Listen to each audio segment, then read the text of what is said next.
നമസ്കാരം. ഇക്കഴിഞ്ഞ ഇടയ്ക്ക് ടി.പി. ചന്ദ്രശേഖരൻ വധക്കേസിലെ 13ാം പ്രതി പി.കെ. കുഞ്ഞനന്തന്റെ മരണത്തിൽ ദുരൂഹത ആരോപിച്ച മുസ്ലിം ലീഗ് നേതാവ് കെ.എം. ഷാജി രംഗത്ത് വന്നിരുന്നു.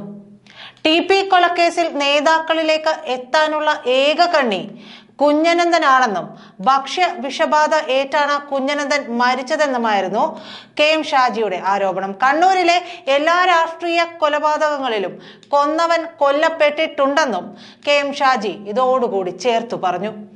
കൊണ്ടോട്ടി മുനിസിപ്പൽ മുസ്ലിം ലീഗ് പഞ്ചദിന ജനകീയ പ്രതികരണ യാത്രാ സമാപന സമ്മേളനത്തിലായിരുന്നു അദ്ദേഹം ഈ വിമർശനം ഉന്നയിച്ചത്. രഹസ്യം ചോരുമോ എന്ന ഭയം വരുമ്പോൾ കൊന്നവരെ കൊല്ലും. ഫസൽ കൊലക്കേസിലെ 3 പേരെ കൊന്നത് CPM ആണ്. കേരളത്തിലെ മുഖ്യമന്ത്രിയിലേക്ക് അന്വേഷണം വരുമോ എന്ന ഭയമാണ് ഇതിനൊക്കെ അടിസ്ഥാനമെന്നും കെ.എം. ഷാജി ആരോപിച്ചിരുന്നു. ഇതിനെതിരെ കുഞ്ഞനന്തന്റെ മകൾ ഷബ്ന മനോഹരൻ എത്തുകയും ചെയ്തിരുന്നു. അച്ഛന്റെ മരണത്തിൽ ദുരൂഹതയില്ലെന്നും കുഞ്ഞനന്തന് ചികിത്സ വൈകിപ്പിച്ചത് UDF സർക്കാരാണെന്നുമാണ് ഷബ്ന പറഞ്ഞത്. കൊന്നത് UDF സർക്കാരാണെന്നും അൾസർ മൂർച്ഛിച്ചാണ് പിതാവ് മരിച്ചതെന്നുമാണെന്നു ഷബ്നയുടെ പ്രതികരണം. എന്നാൽ ഇപ്പോൾ രാഷ്ട്രീയ കൊലപാതക കേസുകളിലെ പ്രതികളുടെ മരണത്തിൽ ദുരൂഹത ആരോപിച്ചു വീണ്ടും എത്തിയിരിക്കുകയാണ് മുസ്ലിം ലീഗ് നേതാവായ കെ.എം. ഷാജി. ടി.പി. വധക്കേസ് പ്രതി കുഞ്ഞനന്തന്റെ മരണം ചൂണ്ടിക്കാട്ടിയാണ് ഷാജി വീണ്ടും രംഗത്തെത്തിയത്. ഫസൽ കേസിലെ കാരായി ചന്ദ്രശേഖരനെയും രാജനെയും പ്രതിയാക്കിയതിൽ അന്വേഷണ ഉദ്യോഗസ്ഥൻ കെ. രാധാകൃഷ്ണനെ പെണ്ണുകേസിൽ കുടുക്കി.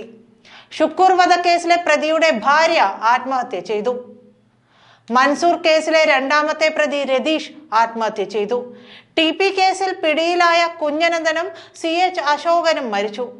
കുഞ്ഞനന്തൻ മരിക്കുമ്പോൾ കണ്ണൂർ സെൻട്രൽ ജയിൽ ഇരിക്കുന്ന സ്ഥലത്തെ MLA ആയിരുന്നു ഞാൻ. ജയിലിൽ എങ്ങനെ ഒരാൾക്ക് മാത്രം ഭക്ഷ്യ വിഷബാധ ഏൽക്കും?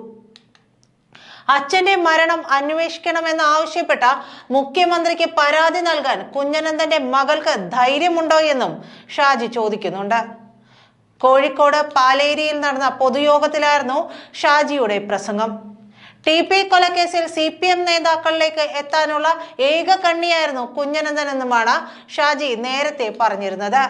കണ്ണൂരിലെ എല്ലാ രാഷ്ട്രീയ കൊലപാതകങ്ങളിലും കൊന്നവർ കൊല്ലപ്പെട്ടിട്ടുണ്ടെന്നും ഷാജി പറഞ്ഞിരുന്നു. ഫസൽ കൊലക്കേസിലെ 3 പ്രതികളും മൃഗീയമായാണ് കൊല്ലപ്പെട്ടത്. കുറച്ച് ആളുകളെ കൊല്ലാൻ വിടും. അവർ കൊലപാതകം നടത്തി തിരിച്ചു വരും. ഇവരിൽ നിന്ന് രഹസ്യം ചോരുമോ എന്ന ഭയം വരുമ്പോൾ കൊന്നവരെ കൊല്ലും. ഫസൽ കൊലപാതക കേസിലെ 3 പേരെ കൊന്നത് CPM ആണ്. ഷുക്കൂർ കൊലപാതക കേസിലെ പ്രധാന പ്രതിയെ ആത്മഹത്യ ചെയ്ത നിലയിൽ കണ്ടെത്തുകയായിരുന്നുവെന്നും ഷാജി പറയുന്നു. കണ്ണൂർ സെൻട്രൽ ജയിലിൽ എല്ലാവർക്കും ഒരുമിച്ചാണ് ഭക്ഷണം. കുഞ്ഞനന്തന്റെ ഭക്ഷണത്തിൽ മാത്രം എങ്ങനെ വിഷം വന്നു? കുഞ്ഞനന്തന് ജയിലിൽ നിന്ന് എങ്ങനെ ഭക്ഷ്യ വിഷബാധ ഉണ്ടായി എന്നതിൽ മറുപടി പറയണമെന്നാണ് ഷാജി ആവശ്യപ്പെട്ടത്. ഞങ്ങൾക്ക് വേണ്ടത് കൊന്നവനെയല്ല, കൊല്ലാൻ ഉപയോഗിച്ചത് കത്തിയാണ്, ബോംബാണ്. അതൊരു ഉപകരണമാണ്. അതുപോലൊരു ഉപകരണമാണ് കൊലപാതകികളായ രാഷ്ട്രീയക്കാരും.